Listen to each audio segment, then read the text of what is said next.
So today's story, part of now what is a 3-part series of getting you up to speed on what you're about to see happen in politics. We've covered the judiciary. We've covered this melding of the Democrat and globalist party and even the neocon and globalist party. And now what I'll go into is what I started in my career, which is tech titans.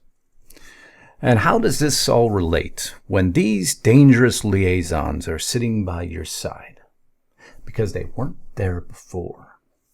The likes of Marc Zuckerberg, Peter Thiel, Elon Musk, Marc Andreessen, David Sachs.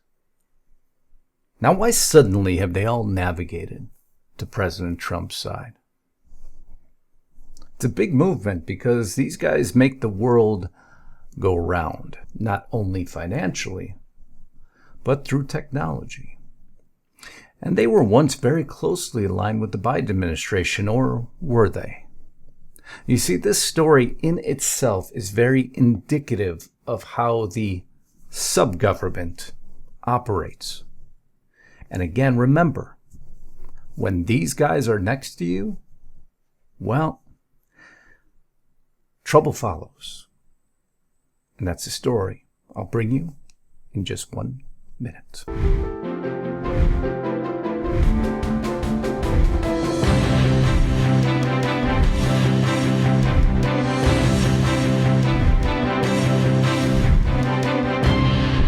So Politico wrote an article. It started like this: to hear characters like venture capital firms, Marc Andreessen tell it.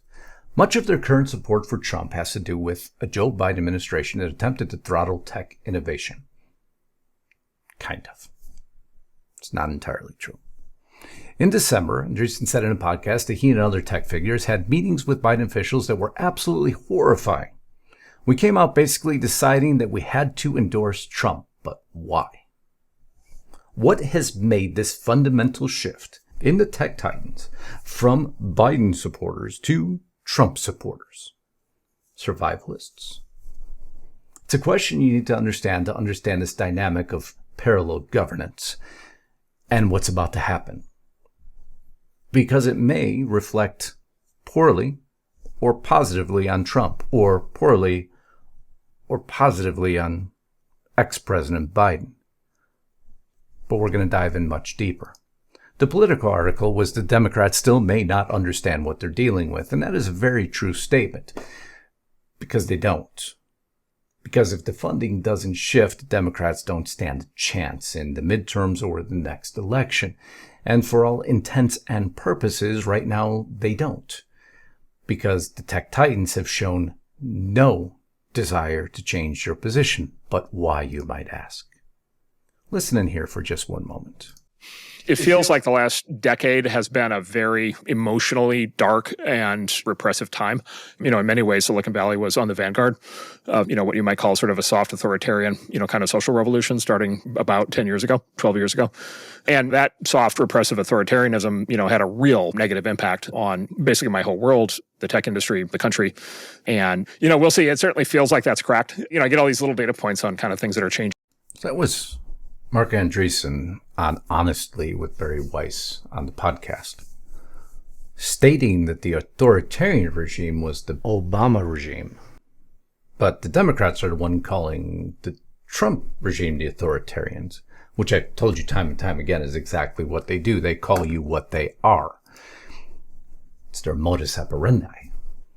I would argue the tech industry was doing very well under Biden. What they probably didn't like were these mild acts of enforcement, Silverman told Politico magazine, referring to the clashes over crypto and AI. But under Trump, they're getting pretty much everything they want. I think the alliance is deeply reflective of the culture and politics and attitude among the tech leadership itself. But what is the change in culture and attitude, you might ask? Why is this shift? How does it play into our future? Why is it so critical? Why am I covering it? Why am I wasting your time? Because it's not a waste of your time. How do you feel about AI? Is it critical to our future, or does it destroy our future? How is cryptocurrency? Is it critical to our future, or does it destroy our future? I guess it depends on if you take a biblical perspective, a capitalist perspective, or a political perspective, because they're not all one and the same. Among senior leadership in tech, there's kind of exhaustion with woke politics and social justice issues. Seriously? This coming from likes of Facebook, what was once Twitter, and Google? Among senior leadership, there's a kind of exhaustion with woke politics and social justice issues? Seriously? Somewhat a sense of relief that they can go back to being craven capitalists and businessmen again. Well, maybe that's getting a little closer to the truth. To say that they, like many companies, couldn't operate as autonomously as they wanted to due to woke politics.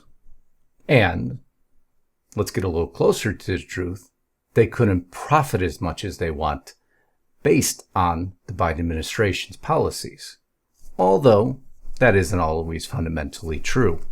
So let's dig in slightly deeper. Because if you remember and recall, Trump once threatened to throw Mark Zuckerberg in prison if he was elected. But moments later, Zuckerberg and Trump are at dinner, having a wonderful dinner, and Facebook commits to massive U.S. investment, as did many of the tech titans. Why was the shift? Was that a Trump negotiation? Trump's DOJ wants a Google breakup, but now near silence.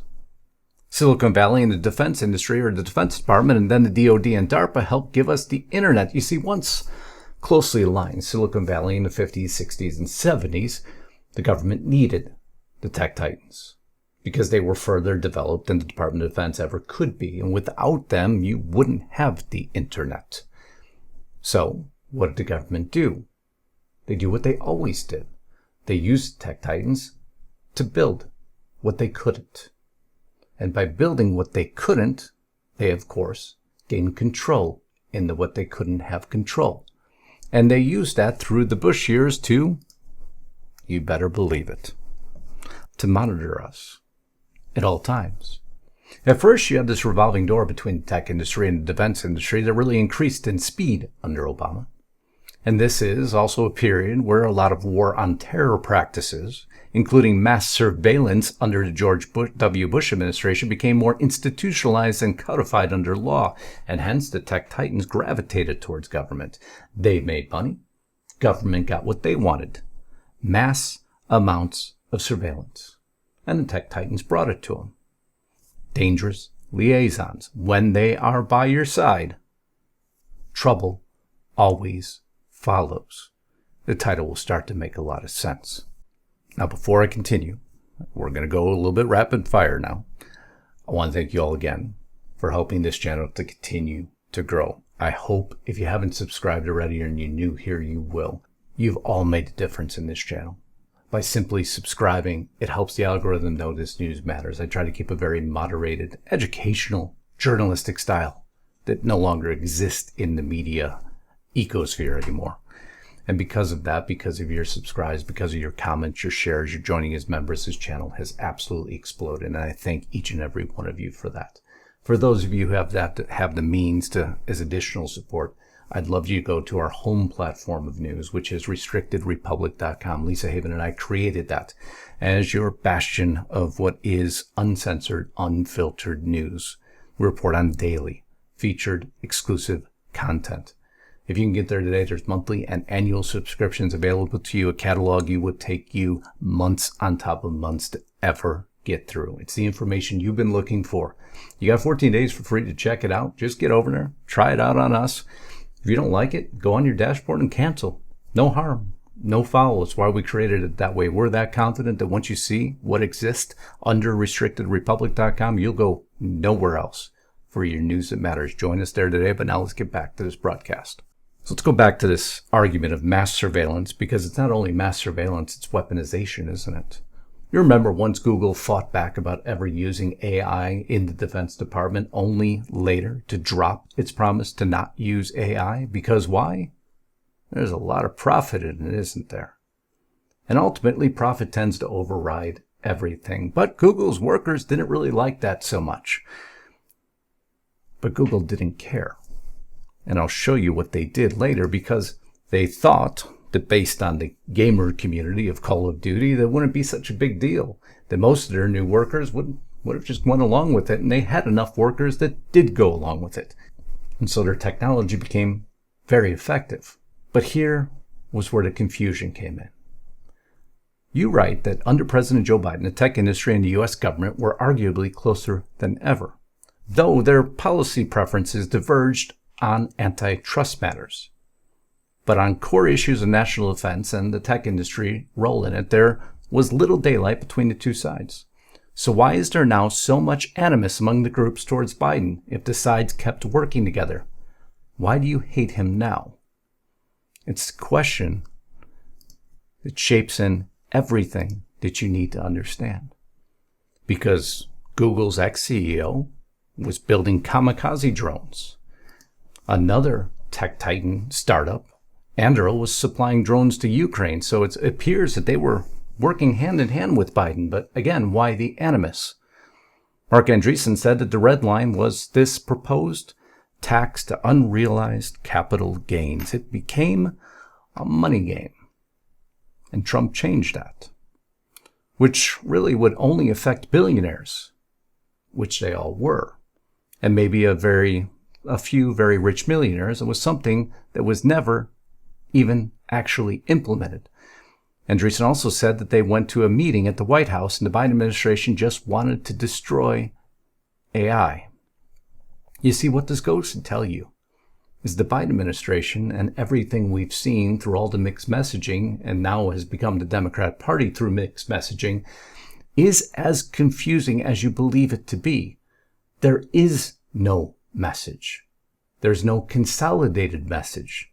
The tech titans were just one of the first ones to see it and realize it.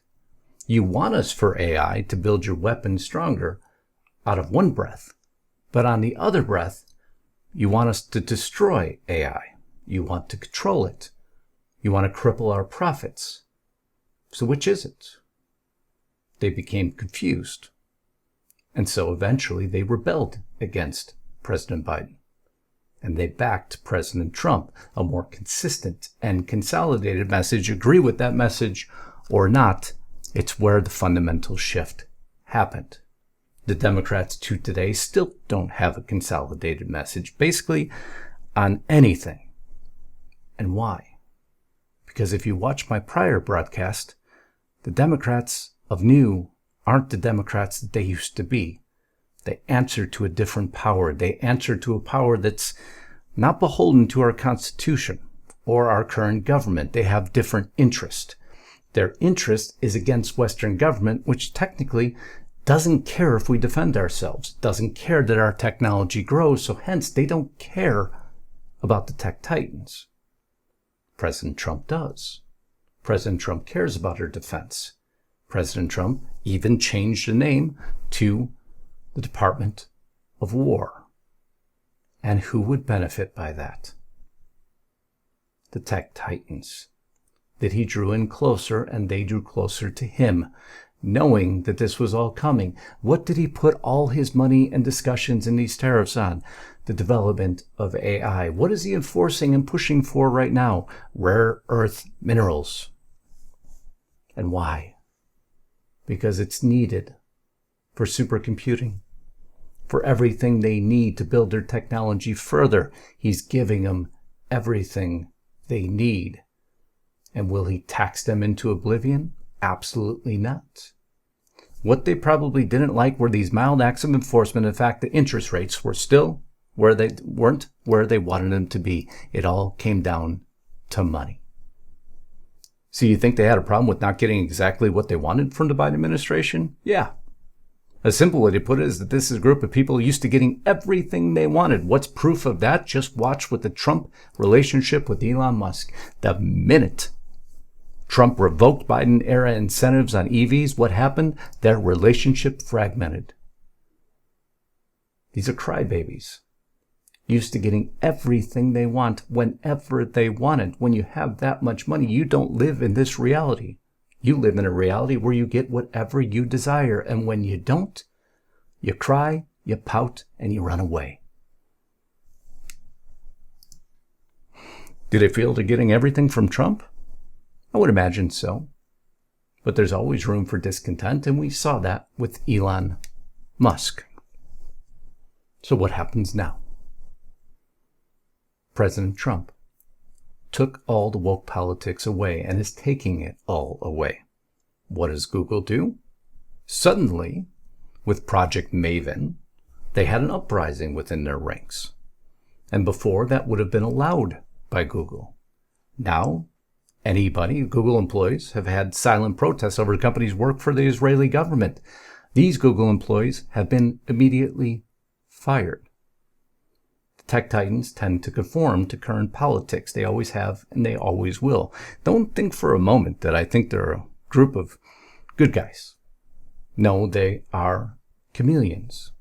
They change to the current political landscape. They know how to get what they want when they want it. They conform to those in power. They give those in power what they want, just enough to keep their power, to keep their profit, because when they are next to you, trouble follows. Some of the people you mentioned in the book are skeptical of democracy writ large. Now, they use democracy like I always despise it to be used. What they mean is our current form of government. Because if they truly supported the great republic of the United States of America, and this is where I draw my final conclusions, then they would do everything in their power to help fund the great republic of the United States of America. But that is not what these folks ever do. No, what do? He's trying to colonize this community inside Elon Musk's plan to take over this Texas town. Crypto brothers are trying to bankrupt Honduras for scuttling their private cities. Meet the Czech millionaire who's building a utopia in the California hayfields. Mark Zuckerberg and Priscilla Chan say private school on their property and a homeschool. No, they build their own compounds. They build their own communities. They want independence from everything. They want to buy freedom from any government. They want independence from any government at any cost. And until I see them buy in to this great experiment of the great Republic of the United States of America, I will never consider them anything more or less than dangerous liaisons. But don't think for a minute I don't understand that Trump knows that also. Keep your enemies closer. So how does this fold into the longer storyline? You watch what happens next. President Trump won't be president forever, no matter what they try to report in the news. Who's next in line? J.D. Vance. Who do the tech titans show support behind? Well, if you know that J.D. Vance is somewhat a protege of Peter Thiel, the godfather of these tech titans, the one who brought them to the table of President Trump. He's a Thiel disciple and has written about how much Thiel influenced the course of his life. Thiel. He was a venture capitalist and had his own small VC firm. I think tech elites will be very happy to support Vance. I think the Democrats, in some ways, still may not understand what they're dealing with. But I see the crypto industry is pretty firmly aligned with MAGA and Republicans, and pretty unbending in its goals. It has also gotten a lot of what it's wanted. You see, the Democrats, once again, underestimate their opponent. President Trump has carefully, again, kept his enemy close, looking far into the future, 20 steps ahead of everyone else, and knowing, too, that his presidency will eventually end, setting up his predecessor, which appears they too support, because this wasn't only a play for now, this was a play for the future. And mark my words, if J.D. Vance stays steady, President Trump is already setting up his next move. Because he knows one presidency is not enough to overturn the strength of the movement that almost overtook the great Republic of the United States of America.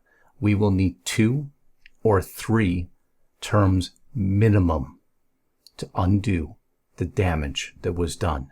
One term will be reversed almost immediately. That's why this story is far larger than most could ever imagine. I hope this made sense to you. Very important story that I assure you no one else is covering. I love you all. Until next time, Godspeed and God bless. Justice Knight, signing out.